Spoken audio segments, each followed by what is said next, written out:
بسم اللہ الرحمن الرحیم، السلام علیکم۔ شادی سے ایک دن پہلے کچھ لڑکوں نے میری عزت لوٹ لی۔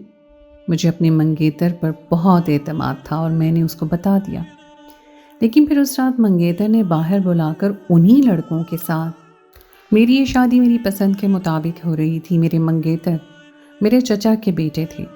میری چاچی اس رشتے کے خلاف تھی کیونکہ وہ اپنی بہن کی بیٹی لانا چاہتی تھی، لیکن میرے منگیتر کی ضد کے آگے انہیں گھٹنے ٹیکنے پڑے تھے۔ لیکن اس کے باوجود بھی ان کا رویہ میرے ساتھ روکھا پھیکا سا تھا۔ میں بھی زیادہ اس بات کو اپنے اوپر سوار نہیں کرتی تھی، کیونکہ میرا منگیتر مجھ سے بے انتہا محبت کرتا تھا اور یہی چیز میرے لیے کافی تھا۔ لیکن میں نہیں جانتی تھی کہ یہ منگیتر میری زندگی میں کس طریقے سے عذاب نازل کرنے والا ہے۔ شادی کی تیاریاں پورے زور پر تھیں۔ میرے گھر میں شادیانے جا رہے تھے، جبکہ میرے چچا کے گھر میں بھی ایسا ہی ماحول تھا۔ دونوں گھروں کے اندر ایک الگ سی رونق لگی ہوئی تھی۔ میری خوشی میرے چہرے سے ہی معلوم ہو رہی تھی۔ سب لوگ ہی مجھے مبارکباد دے رہے تھے۔ مجھے پارلر کے لیے جا رہے تھے، کیونکہ میرے ایک ہاتھ کی مہندی رہ گئی تھی اور بنا مہندی کے دلہن تو مکمل ہی نہیں ہوتی۔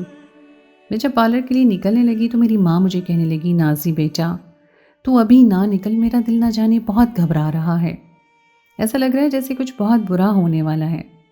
جبکہ میں ان کی بات کو نظر انداز کرتے ہوئے کہنے لگی، ارے اماں تیرا دماغ کا فطور ہے، میں رخصت ہو رہی ہوں نا، اس لیے تیرا دل تھوڑا بے چین ہو رہا ہے۔ اب تو زیادہ نہ سوچ اور مجھے اپنی دعاؤں کے حصار میں رخصت کر دے، کیونکہ پھر مجھے واپس بھی آنا ہے اور رات کو پھر مائیوں کی رسم بھی ہے۔ میری ماں بھی اس بات سے واقف تھی کہ مجھے دیر ہو رہی ہے، لیکن وہ کسی بھی صورت مجھے نہ بھیجنے پر بضد تھی۔ لیکن میں مزید نہیں رک سکتی تھی، کیونکہ مجھے بہت دیر ہو چکی تھی۔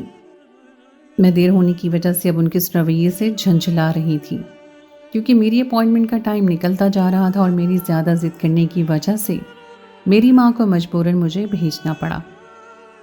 جانے سے پہلے انہوں نے میرے اوپر کئی قرآنی صورتیں پڑھ کر پھونک دیں۔ میں اپنے بھائی کے ساتھ نکلنے لگی، لیکن عین اسی وقت ایک کام پڑ گیا جس کی وجہ سے اسے جانا پڑا۔ اب میں اپنی ایک چھوٹی کزن کے ساتھ جا رہی تھی۔ وہ راستہ کافی سنسان تھا۔ میں نے اپنی کزن کا ہاتھ کافی زور سے پکڑا ہوا تھا، کیونکہ مجھے اس راستے سے بہت خوف آتا تھا۔ یہاں پر اکثر اوقات ہی بہت سے آوارہ لڑکے بیٹھے رہتے تھے جو آنے جانے والی لڑکیوں کو بہت زیادہ تنگ کرتے تھے۔ مجھے بھی وہ لوگ کئی بار ستا چکے تھے، اس وجہ سے میں ان لوگوں سے بہت زیادہ گھبراتی تھی۔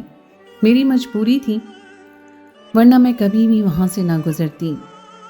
اس راستے سے جانے کی تو میں کبھی بھی اس راستے سے گزرنا پسند بھی نہ کرتی، کیونکہ میرے پارلر کا راستہ اسی راستے سے گزر کر ہی آتا تھا۔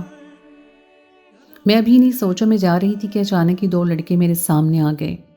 میرا دل خوف کے مارے بند ہونے کے قریب آ گیا۔ میں آج کے دن کوئی بھی ایسی بدمزگی نہیں چاہتی تھی جو میرے آنے والی زندگی پر اثر انداز ہو، اس لیے میں ان کو نظر انداز کر کے سائڈ سے نکلنے لگی۔ لیکن اس سے پہلے ہی ایک لڑکے نے اپنی غلیظ زبان سے غلاظت بکتے ہوئے کہا، ارے او جان من، کہاں جا رہی ہو؟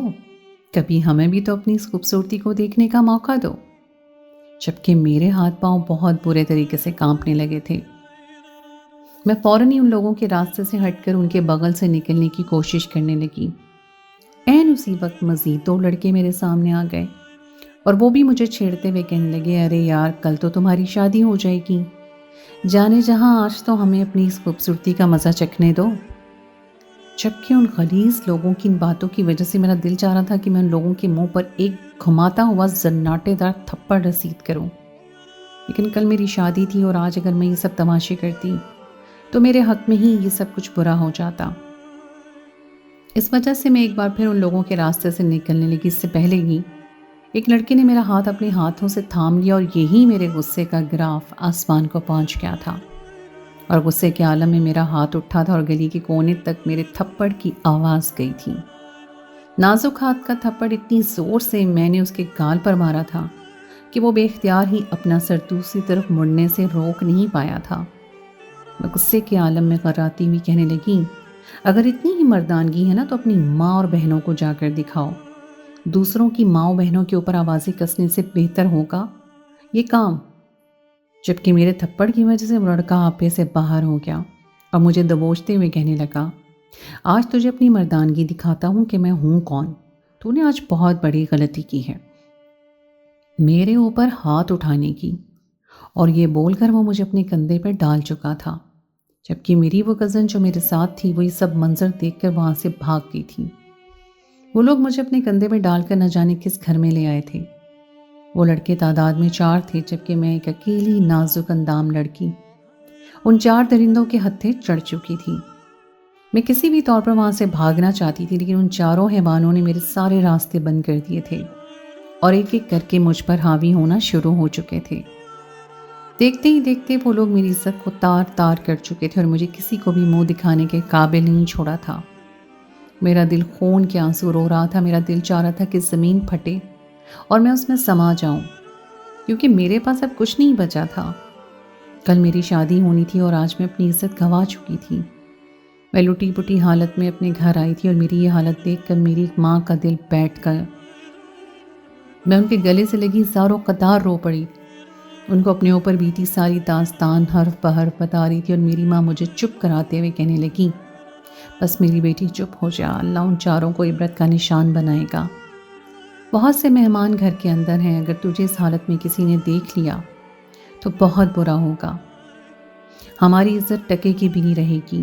چل اب تو اپنے کمرے میں اندر چل اور یہ بات کسی کو نہ بتانا۔ میری ماں کی بات درست تھی، میں فوراً ہی اپنے کمرے کے اندر آ گئی تھی، لیکن میرا دماغ بالکل بجھ سا گیا تھا۔ میرے چہرے پر جو خوشی کی لہر تھی وہ سب کچھ مانند پڑ چکی تھی۔ کمرے میں آنے کے بعد میں کسی بھی جانب دیکھے بغیر باتھ روم میں بند ہو گئی تھی اور شاور کے نیچے کھڑے ہو کر اپنے جسم کو رگڑ رگڑ کے دھونے کی کوشش کرنے لگی، کیونکہ ان حیوانوں کے لمس مجھے اپنے جسم پر ابھی بھی محسوس ہو رہے تھے اور میرا دل چاہ رہا تھا کہ میں ان کا لمس اپنے اوپر سے چھری کی مدد سے ہٹا دوں، لیکن یہ ناممکن تھا۔ میرا خود کو اتنا رگڑنا میرا بدن سرخ کر گیا تھا۔ باہر میری ماں بار بار مجھے باہر آنے کے لیے بول رہی تھی، لیکن مجھ میں اتنی ہمت اور طاقت نہیں بچی تھی کہ میں باہر آ کر اپنی ماں کا سامنا کر سکوں۔ میری حالت اتنی غیر ہو گئی تھی کہ میں باتھ روم میں گر کر بے ہوش ہو چکی تھی۔ میری ماں نے ماسٹر کی مدد سے دروازہ کھولا اور میری یہ حالت دیکھ کے وہ خود بھی زاروں قطار رونے لگی۔ وہ مجھے بہت مشکل ہوش میں لے کر آئی تھی اور بستر پر لٹا کر کمرے سے باہر چلی گئی۔ تھوڑی دیر کے بعد میری مایوں کی رسم شروع ہونے والی تھی اور میری عزت بالکل خراب ہو چکی تھی۔ اچانک ایک جھٹکے سے میری آنکھ کھلی تو میں نے خود کو اپنے کمرے کے اندر موجود پایا۔ کافی دیر تک تو میں اپنے کمرے کو خالی خالی نگاہوں سے دیکھنے لگی، لیکن جیسے ہی تھوڑی دیر پہلے ہوا سین میری آنکھوں کے سامنے کسی فلم کے مانند گھومنے لگا تو مجھے یکدم جیسے ہوش آ گیا اور میں ایک بار پھر باتھ روم کے اندر جا کے خود کے بدن کو رگڑ رگڑ کر دھونے لگی۔ میں یکدم ہی پاگل سی ہو گئی تھی۔ میرا دل چاہ رہا تھا کہ میں خود کو ختم کر لوں، لیکن اتنی ہمت مجھ میں نہیں تھی کہ میں خود کو مار سکتی۔ کافی دیر تک میں ایک ہی عمل بار بار دہراتی رہی اور خود کے وجود کو رگڑ رگڑ کے دھونے کی کوشش کرتی رہی۔ باہر رکھا ہوا میرا موبائل فون بجنے لگا تو میں باتھ روم سے باہر آئی۔ موبائل فون کی اسکرین پر میرے منگیتر کا نام جگمگا رہا تھا۔ میرا دل بیٹھنے کے قریب آ گیا۔ جس شخص کو میں کل اپنے جسم و جان کا مالک بنانے والی تھی، جس شخص کے لیے میں نے اتنے سال سے خود کے وجود کو سنبھال کے رکھا تھا، ایک پل میں سب کچھ نیست و نابود ہو گیا تھا۔ موبائل کی چنگاڑتی ہوئی آواز سے میں یکدم ہوش میں آئی تھی اور فون کو یس کر کے کان سے لگانے کے بعد میں ہچکیوں سے رونے لگی تھی۔ دوسری طرف موجود میرا منگیتر میری ہچکیوں کی آواز سن کر حواس باختہ ہو چکا تھا۔ وہ بار بار ہیلو ہیلو کہہ کے مجھے میرا حال دریافت کرنے کی کوشش کر رہا تھا، لیکن مجھ میں اتنی سکت نہیں تھی کہ میں اس کو اپنے اوپر بیتی ہوئی داستان بتاتی۔ کافی دیر کے بعد دل ہلکا کرنے کے بعد جب اس نے مجھ سے ایک بار پھر پوچھا کہ نیلم بتاؤ، آخر تمہارے ساتھ ایسا کیا ہوا ہے کہ تم روئے جا رہی ہو، تب میں نے اس کو روتے ہوئے ساری داستان اپنے اوپر بیتی ہوئی بتا دی تھی کہ آج دوپہر کے وقت میرے ساتھ کیا سانحہ پیش آیا تھا۔ جبکہ میرا منگیتر یہ ساری باتیں سن کر یکدم ہی حواس باختہ ہو چکا تھا۔ اس نے موبائل بند کر دیا تھا۔ جس بات کا مجھے ڈر تھا وہ ہو چکا تھا۔ میرا منگیتر مجھ سے بدسن ہو گیا تھا جب ہی اس نے اپنا موبائل بند کر دیا تھا۔ کافی دیر تک میں موبائل فون کو ہاتھ میں لے کے روتی رہی۔ تھوڑی دیر کے بعد اچانک میری ماں کمرے کے اندر آئی اور غصے بھری آنکھوں سے مجھے دیکھتے ہوئے کہنے لگی، تم نے اپنے منگیتر کو کیا بتایا ہے؟ جبکہ میری آنکھوں میں میرے خواب ٹوٹنے شروع ہو چکے تھے۔ یعنی میرا منگیتر میرے گھر آ چکا تھا اور اب میری عزت کہیں کی بھی نہیں رہنے والی تھی۔ میں نے اپنی ماں کی جانب ڈری سمی نگاہوں سے دیکھا اور ان کو کہنے لگی کہ اماں، میں نے اسے سب بتا دیا ہے، کیونکہ جس انسان کے ساتھ میں نے شادی کرنی ہے، جس انسان کے ساتھ میں نے اپنی ایک نئی زندگی شروع کرنی ہے، اسے حقیقت معلوم ہونی چاہیے۔ میری یہ کہنے کی دیر تھی کہ میری ماں نے گھماتا ہوا زناٹے دار تھپڑ میرے سیدھے گال پہ رسید کیا اور غراتی ہوئی کہنے لگی، دماغ درست ہے تمہارا؟ پاگل عورت، کل تمہاری شادی تھی اور تم نے سب کچھ برباد کر دیا ہے۔ تمہارا منگیتر باہر آیا ہے، وہ بار بار تمہارا مطالبہ کر رہا ہے، میں کیا کروں مجھے بتاؤ۔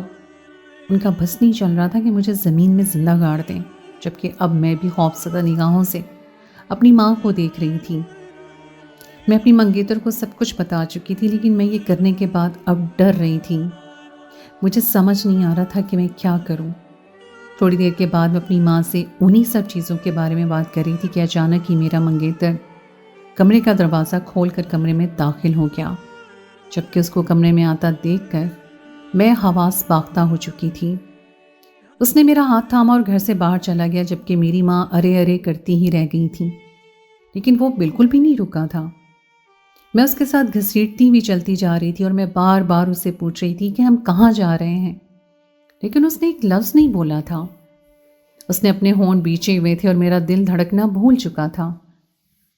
ہم لوگ اس گلی میں آگے تھے جہاں پر وہ آوارہ لڑکے روزانہ کھڑے ہوتے تھے، اور آج بھی وہ منحوس لڑکے کھڑے ہوئے تھے اور آتے جاتے لڑکیوں کو تنگ کر رہے تھے۔ ان لوگوں نے جب مجھے میرے منگیتر کے ساتھ دیکھا تو غلاظت بکتے ہوئے ایک بار پھر وہ میری طرف آ گئے، لیکن میرا منگیتر میرے ان کے راستے میں حائل ہو چکا تھا۔ مجھے سمجھ نہیں آ رہا تھا کہ میرے ساتھ اب کیا ہونے والا ہے۔ اچانک ہی میرے منگیتر نے میرا ہاتھ پکڑا اور مجھے ان لوگوں کے آگے کر دیا، اور خود بھی مجھے پیچھے سے۔ میں نے بچپن سے ہمیشہ اپنی زندگی میں خوشیاں ہی خوشیاں دیکھی تھی۔ میں اپنے ماں باپ کی ایک ہی بیٹی تھی اور میرے 3 بھائی تھے۔ ان تینوں بھائیوں نے مجھے سر آنکھوں پر بٹھایا ہوا تھا، اور بچپن سے ہی میں احمد کو بے انتہا محبت کرتی تھی۔ احمد میرے چچا کا بیٹا تھا، لیکن میری چچی مجھے ایک آنکھ نہیں پسند کرتی تھی، کیونکہ وہ ہمیشہ سے ہی احمد کی شادی اپنی بہن کی بیٹی سے کروانا چاہتی تھی، لیکن احمد کی ضد کے آگے انہیں جھکنا پڑا تھا۔ احمد مجھے بہت زیادہ پسند کرتا تھا، لیکن ہماری پسندیدگی اور ہماری خوشیوں کو کسی کی آنکھ لگ گئی، اور اس آنکھ کی وجہ سے ہمارا پورا گھر ہی لپیٹ میں آ چکا تھا۔ میری عزت خراب ہو چکی تھی۔ وہ لڑکے ہمیشہ سے ہی دوسری لڑکیوں کے ساتھ بدسلوکی کرتے آئے تھے۔ انہوں نے بہت سی لڑکیوں کی زندگی برباد کر دی تھی، اور ان لڑکیوں میں اب میرا بھی شمار ہونا تھا۔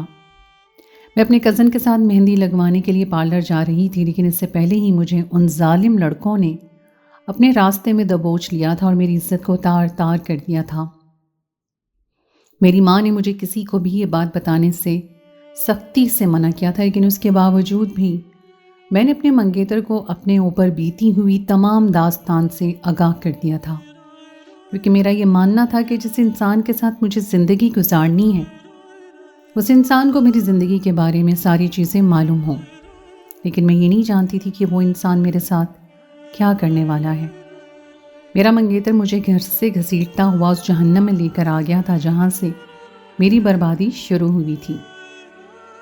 اس نے مجھے ان لوگوں کی طرف پھینک دیا اور خود بھی میرے پیچھے کھڑا ہو گیا۔ میں خوف کے زیر اثر وہاں سے بھاگنا چاہتی تھی، لیکن میرا منگیتر پیچھے ہی کھڑا ہوا تھا۔ وہ مجھے 1 انچ بھی ہلنے نہیں دے رہا تھا۔ اس نے غصے میں آ کر ان مردوں کی جانب دیکھا اور گرجتے ہوئے کہنے لگا کہ اب دکھاؤ اپنی مردانگی اس کے اوپر، میں بھی تو دیکھوں تم لوگوں میں کتنی مردانگی ہے۔ جبکہ یہ باتیں سن کر میرا دل خوف کے مارے بند ہونے کے قریب آ گیا تھا۔ میں نے آنسو بھری نگاہوں سے اپنے منگیتر کو دیکھا اور اس کو دیکھتے ہوئے کہنے لگی، مجھے کوئی تماشا نہیں لگانا ہے، مجھے گھر جانا ہے۔